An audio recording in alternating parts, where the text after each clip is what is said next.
The interesting parts were like the passport page itself is made of polycarbonate. It has a fabric attachment to the passport page because I think more countries are becoming strict about passport damage, so less likely to be damaged. There's machine readable code as part of the security protocols. There's a second transparent sort of image in the center. There's a raised map of Australia, like right on top of the passport photos. There's like a few different like security things, e-passport chip. The coolest feature I thought was the fact that like when you put UV on it, it like glows, right? It turns into this like red color, but each passport page has like a different landscape of Australia. Dive into the intriguing world of deep technology and its intersection with business on Technocracy. We're your hosts, Ajay and Loong. Let's explore the breakthroughs and people shaping the future of technology. Technocracy Podcast. I've got some sort of intro segments. So these are just more like interesting fun facts. You know, I've been sending you some stuff on WhatsApp, obviously, with the whole, the nerds thing and like a few random things here and there. But I've got two that I wanted to save for this, and we can use that as a bit of an intro. And then I think you've got your segment, and I've got my big segment. Okay, so the first one is that the global market for, vinyls, the Yes. vinyl records. Yeah, so it's actually now in a growth segment. So we've recently switched from like a declining market to now a growing market. It's expected to grow 7.1% year on year. Fucking hipsters, so man. I think Fucking hipsters. Yeah, I know, right? Last year was a $1.5 billion market, and it's expected to grow to a $2.4 billion market by 2030, which is just like... What the hell? Just so strange, right? Like... That is strange. Did you happen to look into whether or not there's a thing to people being like, oh, vinyl sounds different? Like, obviously it sounds different, but like, it's not better, right? Like, it's kind of scratchy. I have no idea. These facts, I just sort of like pulled the actual stat, and I was like, let's just talk about it rather than like me going into depth into research. But I think I have a thesis that I think like technology at some point gets old enough where it starts going from a declining market to an increasing market again. Like it's just like, the hipster effect. It depends on the technology, right? Like, yeah. It depends on the technology. There are some things, like, I don't know that that's always going to be true. I think we're at a sweet spot with technology where retro tech is still analog, and there's something that lasts about analog. Like vinyl technology is very, very analog. And so there's like a physical enjoyment to it, right? Like a manual car has a sort of physical enjoyment to it. But I don't think like electric cars are never going to be retro because they don't age, right? They're purely digital. They will just eventually break and die. And unless you're continuing to manufacture them for whatever weird reason, it's just not going to, they're not going to still be around. It's the same with like modern laptops. They're not built to last. A lot of modern technology is not built to last. And that's not necessarily, not to rant on products that aren't, that don't survive. And I don't necessarily think that's what it's about in terms of retroness, but I do think that we're in the sweet spot where old school tech actually, like you can pick it up and, like tapes, you can physically wind them back. And that's just not going to be true in 20 years. Like, yeah, I think you're right. But I think I have an even worse stat for you now. So,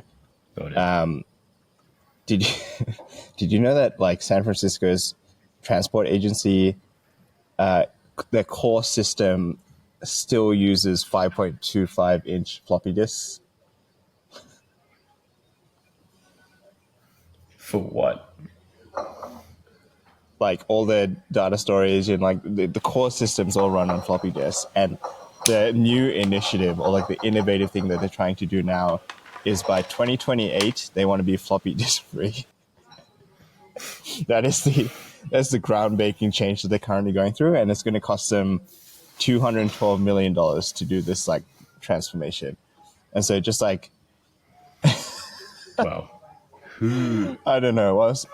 Well, some parts of the world are like sort of transforming towards driverless cars and electric cars. We're still doing these sorts of transformation projects that like, Dude, China's going to win. Just didn't make China's sense. going to win. Yeah. No doubts in my mind. Like, that's the only stat I needed to know. That it's like, I don't care what happens this coming election. Like, the American hegemony is doomed.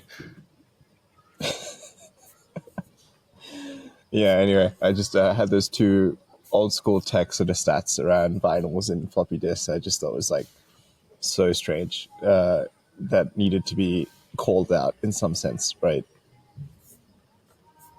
Yeah, that is like that's actually quite shocking. Like, I don't know if this is still a thing. I know that in Canberra there was I don't even want to call him a friend of mine, but just like this guy that I knew, and his whole business model was that he built this automated system that would convert emails to faxes and faxes to emails, and he was making like multiple six figures a year on just like subscriptions to this service through various like enterprises and government departments because so many weird legacy systems just never moved away from fax. But this is, I mean, Yeah, this is so much worse than that.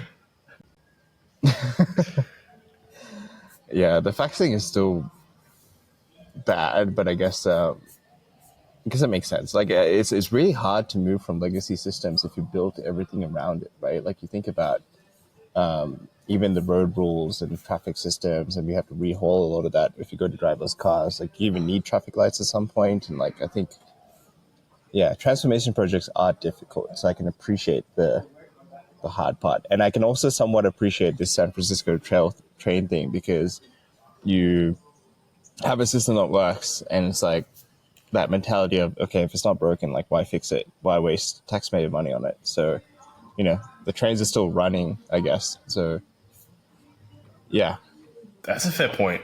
What, I mean, okay, why are they fixing it then? Like, what is the motivating factor? I don't know. Like, dare I ask, why now? I think maybe I don't know. I haven't looked deeper into it, but I'm guessing they probably just want to get to a point where they can actually start automating some of this stuff. Like especially if you get to driverless trains, there's probably still drivers if there's floppy disks involved. So if they want to make that next guess we've leap, they need abandoned to that. sort of get up to scratch. I guess we've abandoned that like steampunk retrofuturism, right? Where you automate this stuff by having cool automatons that like carry floppy disks around. Yeah. There's this sort of like, Okay. What have you? I don't know if you want to call it like a Yeah. theory that AI in high tech and tech in general is going to cause like a huge stagnation with like actually improving legacy systems because you won't have to. So like, as I'm sure you've probably encountered this enough already, even just, with fairly simple kinds of development across a series of domains, trying to get consistency across like file formats, data records, things like this is a huge pain, right? And there are so many different standards, and even when there are solid standards in place, people rarely like adhere to them properly. And some standards are just truly insane and make no sense. Maybe they make sense when you think about the history and the legacy of how the standards evolved. And one of the problems with AI is that it makes it too easy to ignore those pain points. And you just say, it doesn't matter, the AI is just going to read this format and then translate it to something sensible. And there's this sort of idea that these little LLM adapters are just going to start living everywhere in the technology stack. And the horrors of all the stuff that we've built, it's just never going to have to be fixed. And one day you're just going to come to a head, and we're going to just be stuck with decades upon decades of absolutely garbage formats and absolutely garbage protocols and absolutely garbage standards that are going to be impossible to move away from because everyone's just ignoring them. Like we see this kind of problem emerge with like the Python programming language. It's an incredibly popular language, but as far as actual languages go, it is a terrible language, and it has all of these issues, and there are so many bugs and so many problems and thousands of man hours wasted, like true productivity losses because it was the one that ended up getting popular, and that's just going to get worse and worse and worse, I think. Anyway, that's my real AI doom. I mean, I thought your point was saying it's not going to be Skynet. we're going to have all these LLM adapters that sort of like convert all those file formats. So it doesn't matter if you have all those garbage formats in the future. Well, I think it will matter, right? Because anytime you actually want to make a fundamental improvement at lower levels of the stack, right, you're going to be stuck working with these really insane formats because that's what everyone higher up the stack uses, right? So Okay. even like in my day job, when you want to make some fundamental technological advances, you don't do it in Python. It's not actually possible. And so you Mm. write it in these lower level languages, but you're still constrained by the fact that the rest of the ecosystem uses Python. And that's a huge problem. And it creates a lot of issues. And I think the same is true of standards and protocols. And that's going to be a problem that gets worse because at least right now, when you encounter insane standards and insane protocols, there's a bit of a vibe within the ecosystem that one has to fix that or change it. Like even, I was just ranting against Python. There's people that are pushing this language called Julia, which is a significant improvement over Python. It tries to be still easy to use, but actually a sensible language at its core. But I think modern LLMs will make, you'll have to care tenfold before you sort of like activate into doing something about it. And I just don't I don't think there are enough people that actually care tenfold. And so all those initiatives are going to die. I'd be curious how many how many coders can code with more than one language. I have a hunch that I would say it's a pretty low amount because a lot of people can code, but not, maybe not using it day to day. So I would say there's probably a lot of inertia around okay, not wanting to switch languages because that's what they sort of started using, right? Depends what you mean by coder. That's definitely true for scientists. So I'd say, because they don't really care about the code. They care about the science, and the code is just like a tool. Yeah, scientists, data analysts, there's a lot of job descriptions that kind of code is a part of what they do, but not necessarily the core essence. And I think in that case, yes, they get used to that one language. Like Python is just really easy for data, right? And I think even R has become less popular for that space. And I think now it's almost 80% Rightly Python. so. Rightly so. Okay, I now want to do an episode around coding languages because I'm curious. I don't even know why you say that, so I'm curious. Maybe we should just do a breakdown of different coding languages. Oh my god, we could we could do a whole season on programming languages, AJ. This is what I did my thesis on. It's the part of computer science that gets me off the most. Okay, if you want to hear that episode, just comment "me love you long time" as a comment, and we'll do that episode. How did we get here? What are we actually talking about today? Yeah. Where do you want to go? Do you want to go into quick ways to make money, or do you want to talk about tattoos? What are you feeling right now? Let's talk about quick ways to make money, and I'll see if I can pull off the segue into tattoos. Okay, cool. So, the context here is I was looking at, so I had to get a new passport because I was trying to travel to Bali, and there was a tear in my passport, so they're not going to accept you, so you're not allowed on the flight. So I was like, cool. I was trying to be zen about it because there's no point chucking your fit to the gate officials and the people that are boarding me. So I went back, got my passport done in 1.5 hours, which I'm really grateful for. Thank you, passport office in Sydney. But the passport itself was just completely different to what I usually had. And I sort of looked into it a bit, and we released this new type of passport called the R series instead of the P series. And so there's been a few improvements on the passport that I just thought were interesting we could cover. But then I also looked into who prints it. And so what I found was that there's a company called Note Printing Australia that creates passports and notes. So they design, print it, they do all of that stuff specifically for passports and notes. I think those are the only two things they do. That is a 100% owned subsidiary of the Reserve Bank of Australia. So passports somehow fall under the Reserve Bank.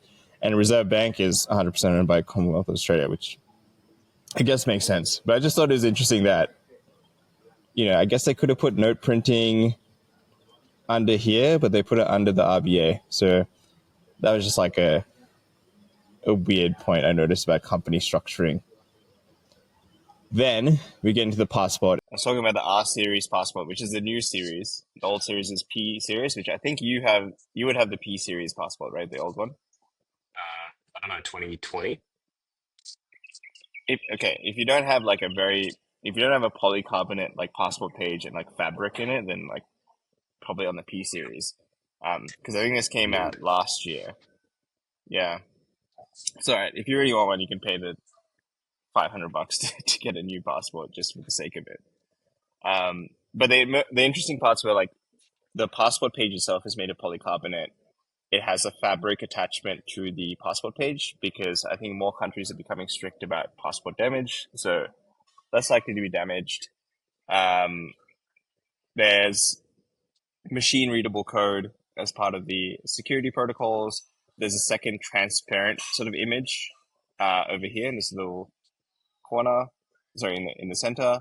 There's a raised map of Australia, like right on top of the passport photos. So there's like a few different like security things, e-passport chip.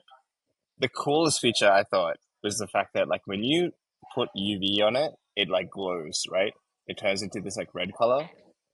But each passport page has like a different landscape of Australia. So I think there's 17 different landscapes in the different passport pages.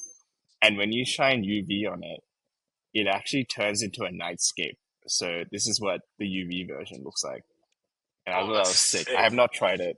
Yeah, I haven't tried it because I don't have UV, I was gonna say, you but don't just have a I UV really light want to lying try this. around. What are you doing? Yeah, this is I was watching the video on the manufacturing and I got this example, but yeah, you can see the 20 and 21 pop up under UV, and it just like the kangaroo doesn't appear unless you put UV on it as well. So they say it's a bit of a security thing as well because if the passport doesn't do that, then it'll be a fake passport. But that was just like a such a cool random like Easter egg they put into the passport that I What's, think babe, but like, given that those Easter eggs are clearly publicly known, right? As in, like, there's, as you mentioned, like, there's a manufacturing video about it. Like, any reasonable counterfeiter would know that this was the thing, right?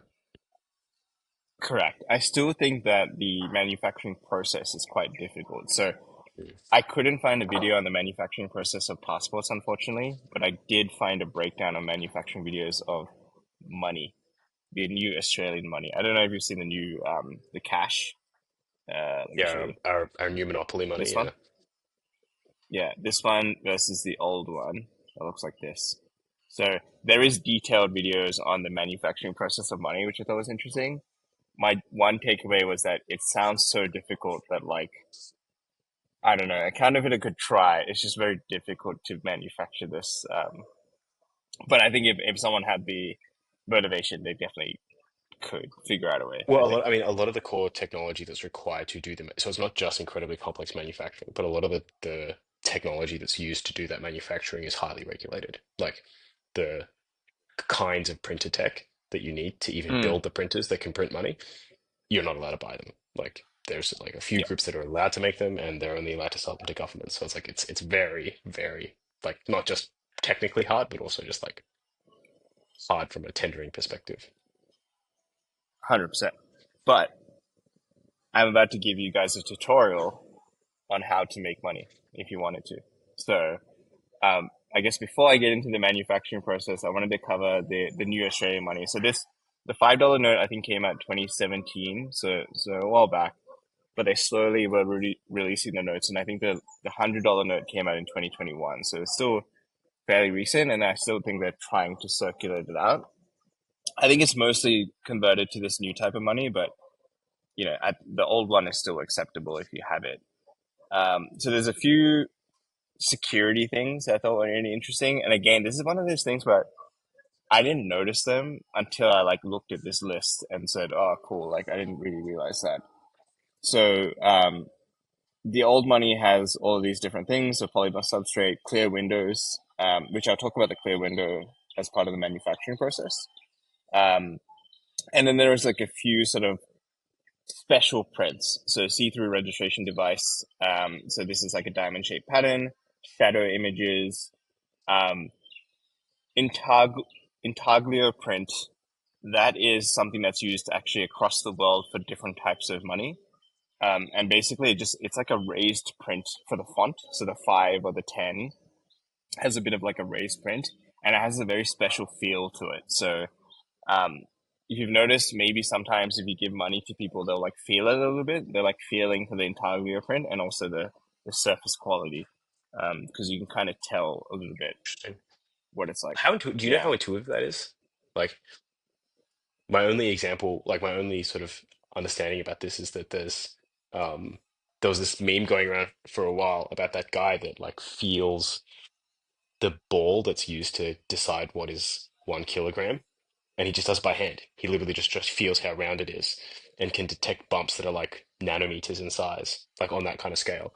And everyone's talking about how crazy this guy's feeling is. But then when you look into it, it's actually not abnormal. Like many people can actually feel inconsistencies at that level, even if they don't 100% pick up what it is that they're feeling. Like, is this the kind of thing that you have to be a counterfeit expert to be able to like feel a taglio and be like, yeah, that's not right? Or is like, are all people going to just have like this intuition that something's off about the money that they're currently holding? I think it is quite intuitive. Like I think it has a very distinct feel. I was trying to feel for it, and I'm kind of bummed I didn't bring the money with me. But yeah, I could feel it, but I couldn't really explain like why it was a bit different. It just felt distinct, right? But when I looked into it, this intaglio print is actually used for all kinds of different notes across the world. So some of these things are Australian specific, but the intaglio print is quite common across different types of cash.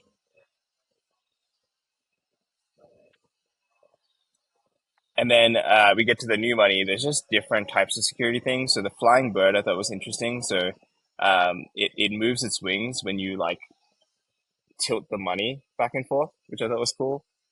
Mm. And by the way, if you have cash with you and you're listening to it, just pull it out and like play with it a bit. Like you'll notice all these things that you would not have noticed the first time. Right. Here's my crisp $100 bill. Nice. Okay, do you see the flying bird and the colorful bird? So the flying bird Yes. should look like this. Yeah. And do you see it flapping? Wait, I think I'm looking at a different bird.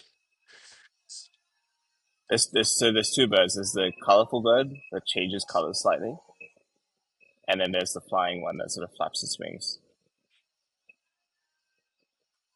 No, I can't see either of those.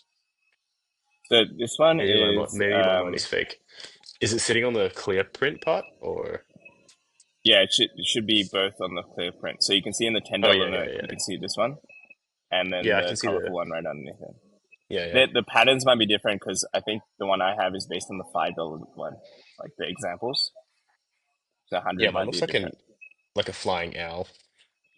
Yeah, yeah. I think there's different birds depending on the banknote. And then you should see a like a reversing number on a building. So where is that building? Oh yeah, at the bottom. Do you see like the building here on the 10 note? Oh yeah, yeah, yeah. It should be reversing on your $100 note. Oh yeah. Well, I don't think it's reversing, but it's definitely like this holographic 100 on top It of a should building. change. It should change direction. So it should appear forwards and then disappear and then appear backwards. I can get it to disappear and then. Oh yeah, yeah, yeah, yeah. Hectic. Whoa. Yeah, when you look at it from above, goes backwards, and or It's like kind of sad that like at an extreme angle, it looks backwards. there's probably like a team of people at Node Printing Australia that like work really hard on that, and then you know, very few people are But like, oh, cool, this that's is sick. kind of the win for them, right? Is like people don't notice these things, and if you didn't go to a huge amount of effort to counterfeit, these are the things that would just be really missing. Yeah. Yeah, so there's a bunch of those different patterns. So there's like that rolling color effect, which Mhm. is this thing in the corner, the top right. So it just has like a slightly different color when you shift it. Um, and there should be a part of the note with like an embossed sort of stamp. So if you feel it, there should be like a Yeah, an area that's slightly raised because that's what the visually impaired people will use to like determine what kind of note yeah, it mine has is. like five dots. Yeah. Yeah, So I heard that the old notes they achieved that by the size. So like the size of the note was actually different for each type of note. Is that still yeah, the same, or have they yeah. moved to the embossing as the primary? No, I think the notes are still the different sizes, but like I think it's easier to quickly feel for like the braille type pattern as opposed to That's definitely not a thing with American precise. money. I must say, American money would be Yeah, impossible for blind people to use. I don't know yeah, how they do it. yeah. Yeah, I think our money is a lot cooler than American notes, right? This is like paper and like, it's not Yeah. that interesting. So I appreciate the design that has gone into it. Now let's cover the manufacturing process, how to print money legally. So they're made of polypropylene. So we get a bunch of beads. We then blow it up into, we melt it down. We blow it up into a big balloon or bubble. So you can see here the bubble. The reason you blow it up into a bubble is so you can actually get some volume to the, like, so to get more width. And then you can smash it down into a plastic film like so. And you get these massive rolls of like polypropylene sort of film. Then you actually apply white coating to each side. And the nice thing about this is like it's a pretty uniform process across all the notes, right? Because you're just putting white down, and then you leave a little section in the center to get your clear film, essentially, right? And then you get what's called a banknote substrate sheet. So that's like a clear sheet with some white on it, and the basic pattern of a note. Then we get into adding the colors. So you add the colors one by one. So in this case, this is the $5 note. By the way, I'm going to give credit to the Note Printing Australia for their videos. What I thought was a bit silly was that when I went to their landing page, they had 3 videos with more detail, but they're all privated videos, which I was like, why is that on your landing page if it's going to be privated anyway? It's a bit pointless. So That was like just a anyway, mistake on whoever uploaded those videos. yeah, anyway, a bit pointless. And then there's all those special patterns. So there's things we talked about, like the birds, the building. Those are all like a special foil, and that foil is then like fed in and sort of like heated up and sort of pasted. So it's almost like the iron-on patches that you put on your clothing. It's kind of like that. They use heat and pressure to just force this special foil, and that special foil will have all of this stuff. So we'll have the birds, the building, all that kind of stuff, and that gets transferred across. And then what they do is they have a. So do you notice the color changes from this like blue to greeny sort of thing? Yeah. Yeah, the So $100 what? bill goes like green to yellow to red. Yeah. So what they do is they add a bunch of ink on top, and then they use magnets to sort of magnetize it Oh, into wow. the kind of color formation they want, and then they use UV light to sort of lock it in place. And so I think that special type of gradient for the color is actually quite hard to replicate too. So that's like another process they use to make it a bit harder for counterfeiters to do it, like magnetized ink essentially. Then they do the intaglio print where they add the 10 with the raised textured font. And then finally they put a overcoat because polypropylene, you'll probably notice the middle part is a little bit more like has a bit more friction, right, compared to the rest of the note. When you rub your thumb across it. Oh yeah, yeah, quite a lot more. Yeah. So You mean the if we clear didn't part? do that, yeah. So if we didn't put the overcoat, it would just be really hard to rub notes against each other. And typically, if you have a lot of money, you kind of want to be able to, flick it across. And so Yeah. the overcoat makes it easy for people at strip clubs to flick the $5 notes. And I think that was part of the design design thinking. It's very Um, thoughtful of the and then idea. 100%, 100%. And then they have the tactile dot, which is the stamp to make that raised section, and then they cut it up. And then the rest of the process they're pretty vague about. So they just say they have high-speed QA machines, and then they bundle up into bundles of hundreds, thousands, and tens of thousands. And these are the bundles you can see over here. So the $5 notes, and then there's like these little bricks of money that they then send out to the banks. So yeah, that's as much detail as I could get. Obviously, they're going to give away every single part of it, but I just thought the process was quite interesting as they go into it. So yeah, Yeah, that's pretty whilst cool. you learn from gurus, Do you know where our money standard sits on the world stage? Like, is our money considered to be like very hard to counterfeit or like not too hard to counterfeit? Like, how does it compare with other countries in the world?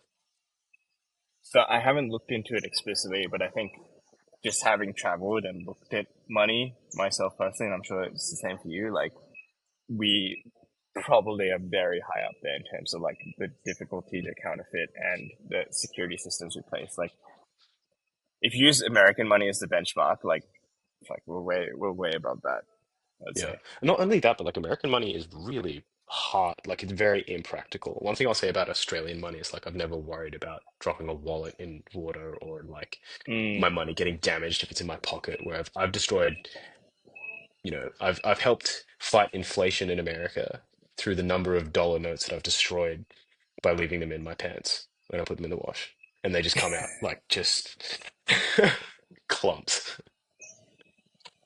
yeah, I feel you.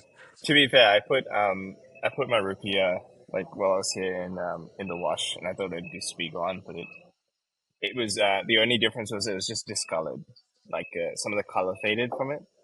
So that's probably not a But I good mean, like, thing you because can't really tell an old Australian note from a new one. Like, I mean, other than the design change. Like, if I've had a note and it's been circulating for like a year, like, whatever they make it out of is insanely durable. Like, you can't mm, air Australian money. Like, it just yeah. doesn't do anything. Where that's definitely not true of like pretty much any Southeast Asian money. Definitely not true of American Well, money. it's plastic, right? It's not paper, so I think that's the big difference. Speaking of printing color, no, so you had mentioned that you wanted to maybe try and theme these. And I kind of like the idea of that, but I also kind of like the idea of just touching on a bunch of random stuff. But I was thinking about like what's other printing technology that's kind of interesting that I thought maybe you don't know how it works and I could impress you with my big brain. Um, and so yeah, I was going to talk about tattoos. And um, so I wanted to start with like a brief overview of how tattoos actually work. So like obviously people have been tattooing each other forever. But do you know how it actually works? Like why when you get a tattoo, it stays and it stays on your skin forever, as opposed to like a pen you draw. Uh, okay, here's my uninformed like sort of thought process. So you get a needle, you put some color in it, you dig underneath the epidermis, and so that there's a little bit of color slightly underneath, and then but I don't know why it would stay there. Like that's all I already understand. It's just like if you put it deep enough, it like will stay underneath the skin and maybe color the pigments or something. So what That's happens is that my thoughts. you inject this foreign substance deep into the skin, and it elicits an immune response. So your immune system kicks in and freaks out, and it says, "There's a foreign invader. Send in the troops." And the main troops that your body likes to react to foreign invaders with is something called a macrophage. So the macrophages rock up, and macrophages, it derives from the Greek word "big eat," right? So that's literally what they are. They're these big cells, and they just eat things, and then that's how they deal with them. And so they eat these ink particles that come into the skin. And unfortunately, fortunately for us, but unfortunately for the macrophages, the ink particles are too big. And so the macrophages aren't actually able to break them down. And so instead, the immune system essentially freezes them in place and says, well, okay, just hang out there then, um, because we don't want this poison entering the body. You can't break them down, so just hang on to it and stay where you are. And then the macrophages die off, but your body actually sends more macrophages. So your body is doing this continuous repletion cycle where basically these giant ink blots or ink particles are sitting under the skin, and your immune system has run over and essentially locked them in place and like tackled them to the ground. And then it's like, oh, we don't know how to take this thing to jail because it's too big and we can't cut it up because it's too big. So we're just going to basically hold it here in a pinning position. And I'm just going to hang out here for the rest of my life and do that. And then when the macrophage gets old and dies, the immune system replaces it. And that is basically all that a tattoo is and why um, it is permanent. So even as your skin grows and changes and the cells move, why it stays in place.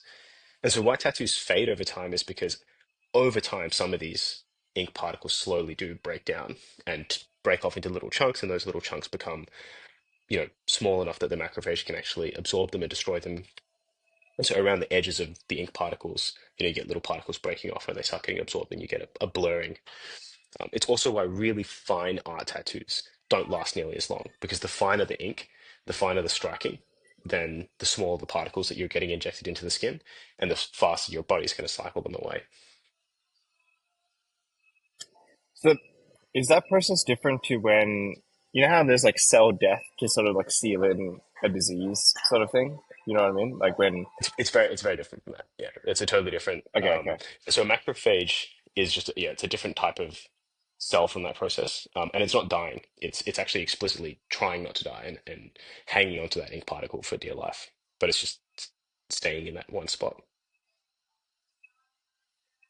So does that mean it's bad for you to get a tattoo? Yeah, it's quite an intense process for your immune system, especially big tattoos, because you're Crazy. basically Okay. recruiting. If you think about, a whole back piece, your immune system is just constantly recruiting and re-recruiting macrophages to sequester the ink particles where they are. So it's kind of cool that the process works at all, to be honest. Like, there's no Mm. reason that that's a process that would have to work and that the ink particles wouldn't just straight up poison you. That's so So true. I that's guess I that's never really that's thought about it. that's the backdrop, right? That's how it works.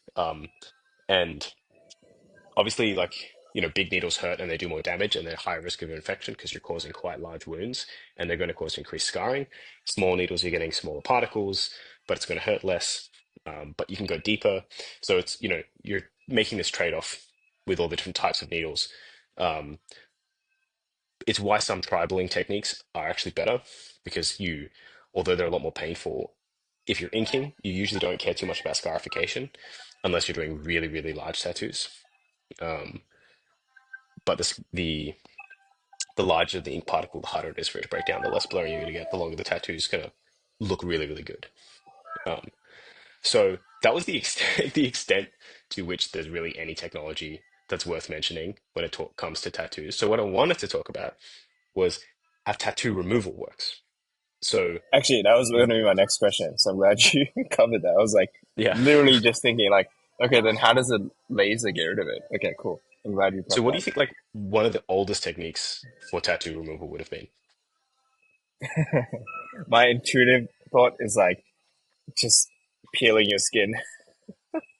Is that So it was rubbing salt on the tattoo. okay? And And that worked? it's Yeah, it's called celebration, and it's something that still can be done. Like it's still not, um, it's not recommended. And obviously, back in the day when we started doing it, it was real like causes scarification, causes all kinds of injury, high chance of infection. If you do it wrong, it's really bad.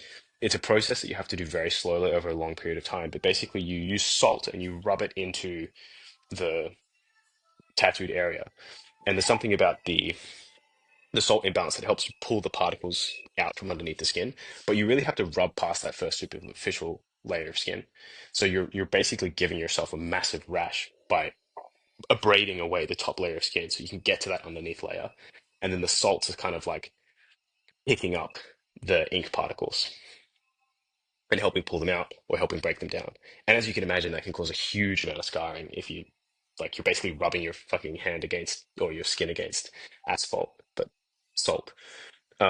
However, there was a study that was published uh, by I think it was the German National Health Agency.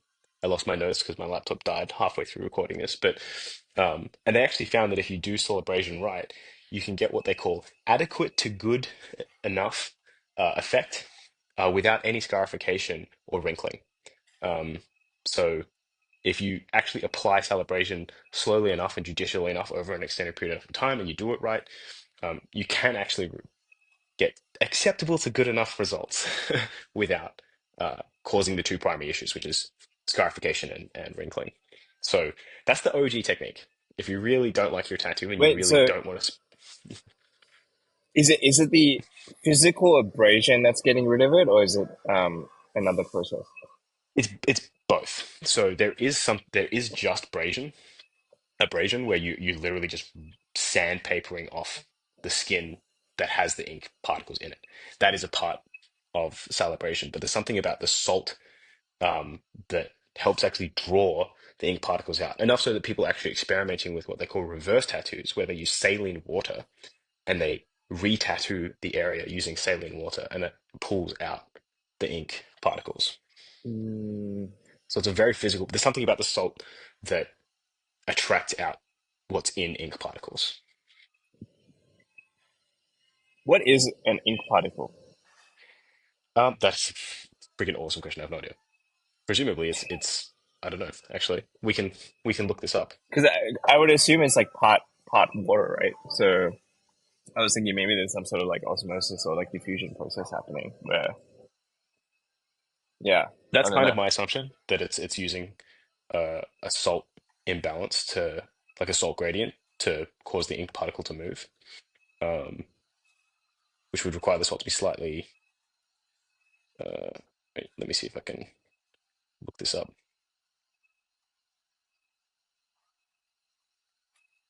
Yeah, that's Are you also going to talk about laser as well? Yes, we're getting there for Okay, sure. okay. It is thinned with water.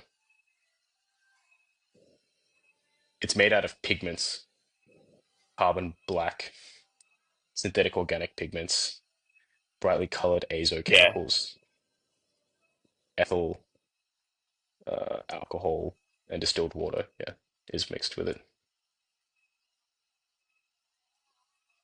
interesting. Okay, so it's like two double bonded nitrogens with two R groups hanging off the end, and you attach random shit to them to give them different colors. Um, so obviously that's not the recommended way to get a tattoo removed. So one of the actual first major advances in tattoo removal happened in the 1980s when they started using something called a Q switch laser. Um, so first to give people a rundown on like how a basic laser works, and this is like the most dumbest breakdown. I'm going to miss so many details, but essentially you have two mirrors. You have a really, really good mirror and a shitty mirror on two ends of a tube. And you basically create a huge light source, a huge energy source, and it emits a bunch of light. And the lasers bounce back and forth and essentially gaining energy, gaining um, alignment. They're going back and forth, bouncing off these mirrors. But every time they hit this mirror, they leak a little bit. And so it comes out that side and you get this laser. So what a Q switch laser does is it essentially through all kinds of different, there's all different ways of achieving this, but basically it makes both of these mirrors completely non-reflective. But you still have the energy source that's causing the initial light emission in the medium. So you get this huge energy buildup, and then you suddenly turn them on to make reflective, and you get this big pulse, high energy pulse of light coming out. Um, and it lasts for a few nanoseconds. So you get this nanosecond pulse of energy that hits the skin. And what you do is you tune it to different wavelengths. And so different pigments will absorb different wavelengths of light. And so you try and tune the wavelength to hit the pigment that you're trying to remove, and it heats up the ink, and that kind of dissolves the particle, right? And so that breaks the particle down. The particle is then smaller, and the macrophages are now no longer stuck just in a never-ending wrestle with this ink particle, and they can actually absorb it, eat it, and destroy it. So the ink doesn't actually destroy the particle; it just breaks it down into small particles through heat, and then the macrophages can do their thing. Makes sense. It's kind of similar to the process of getting rid of like kidney stones using ultrasound, right? You're like vibrating and trying to pulverize them using the ultrasound, Well, but you we get get a closer to much that. higher frequency. We get closer to that after Q switching. So the issue with Q switching is that it's heat based, and so you get a lot of Mm, heat bleeding out from the area and into the surrounding like skin causing cells, damage. causes a Yep. ton of damage. It causes scarification, causes inflammation. It can send your immune system go a little bit haywire. So it works, but it can cause a lot of damage. And so the way to mitigate that is you do very, very few sessions. It can also be very painful because it's a burning hot laser. um, so you do like very little amounts of work over very, very long sessions, as in like over like many, many sessions over a long period of time with lots of healing in between, to try and minimize scarification. And obviously, if you've got really, really big tattoos, that takes an impractically long amount of time, and you're basically going to spend 10 years of your life with a super faded tattoo. So you probably just want the good version of it anyway. Um, so then, as recently as 2010, they made a switch to something called a picosecond laser, which is as described on the box. It uses a completely different technique, which I don't pretend I'm going to understand, to produce like picosecond laser pulses that are very, very high energy. So this is about 1,000-fold faster than a Q switch laser. And what's really interesting about this is that the pulse is so fast, there's no time for the pigment to absorb any of the heat. And so it literally hits it like a physical shockwave and it just busts itself apart kinetically. So instead of trying to absorb it as heat, it just breaks apart, and that's how it gets, that's how it absorbs the impact. And so this is actually a physical process. So there's no heat transfer involved. It basically, the pulse is just so strong, it just punches the ink particle and busts it up. So it's much, much closer to the ultrasound kidney stone equivalent in this situation, because you're talking about a more kinetic breaking up of the particle instead of a heat-based melting of the particle. I've lost all of your audio. No, sorry, I just muted myself. So it's a bit windy. Um, if it's kinetic, is that just not sound or is it different? It's different because it's a laser pulse, right? So it's not actually it still has to Oh, right. be, yeah, it still has to hit the pigment, and the pigment absorbs the wavelength, but it can't absorb it through heat because it happens way too quickly. It's too fast for the heat transfer to happen. But the energy has to go somewhere, and it just goes into breaking up the particle. I mean, isn't heat transfer and kinetic transfer the same thing at that at a laser level? Apparently not. Okay, Because that's you're interesting. not you're not like warming up. So yes, but you could kind of think about it in reverse. You're not like warming up the area and that's causing the particle to vibrate and then break apart. You're vibrating the particle just directly. You're actually physically hitting the particle. Yeah. So I think it's just a little bit more directional, right? Like, it's similar when you do ultrasound for scanning versus ultrasound for pulverizing. Like you try to create a little bit more direction, so you focus on the same thing with ultrasound. If you try to pulverize a kidney stone and miss, you're still going to cause damage in the body, right? Because you're like, Mm. it's a lot of energy. So I think it's the same thing. It's probably just like a little bit more direction and control around focusing it. But actually, the focusing control is it really the major difference is just the speed at which the pulse hits, which causes, I guess, it to be absorbed in a different way. And there's less overall heating of the area, which means there's less heat bleeding out into the surrounding region, and you don't get nearly as much damage. They are trying to progress into fractional lasers, which is more like you get a bunch of lasers and they intersect at the site. And then if you've got precise enough lasers, you can help break apart um, ink particles, like big ink particles, as like a first point. But apparently that's not actually used in practice yet. yeah, Oh, here we this go. is what you're talking about, right? Yes. Yeah, this is interesting. So yeah, there you go. That's Yeah. reverse human printing. Oh man, I think all you've really done is just convince me not to get a tattoo. It sounds like originally I wasn't gonna get it because I had commitment issues and I didn't really want to stick to a particular design for the rest of my life. But now, the cons sort of outweigh the pros at this point. It's Would kind you of ever get scary, one? right? When you hear, I have one. Yeah, I have a tattoo already. Oh, okay. Does this make you regret it, or you're fine with it? Not not at all. It's a tattoo of my late father's name, AJ. Okay, no, that's fair. That's fair. Um, Although, like, I think I it'd have be been interesting to considering think getting a about. sleeve, but Have you looked at different types of tattooing mechanisms? If there's like different ways to sort of pigment your skin without like the same sort of impacts? no, I didn't actually. I mean, there are different tattooing techniques in the sense that you can use different kinds of devices for it. So when I got mine done, I got it what might be called like the OG way, which is you basically have a pin on the end of a bamboo stick and a little block that stops you stabbing the whole thing into the whole body. And they literally manually dab it in the ink and then they just like whacking it against your skin. Mm, Um, and so mine's lasted very, very well, even after 10 years. There's very minimal blurring, but there's a lot of scarring, even for such a small tattoo, quite a lot of scarring. And it hurt like a fucking bitch when I got it. yeah, and I'm guessing the temporary tattoos wouldn't work anywhere near the same way, like because No, it's just ink, right? And so that's like as like the skin just slowly absorbs that, which is really bad for you because it goes straight into your bloodstream, basically. oh, okay, so arguably almost worse, right? I don't know. Yeah, I mean, I actually don't know which one's worse for your overall health. My guess would be that putting like particles directly into your bloodstream is not great.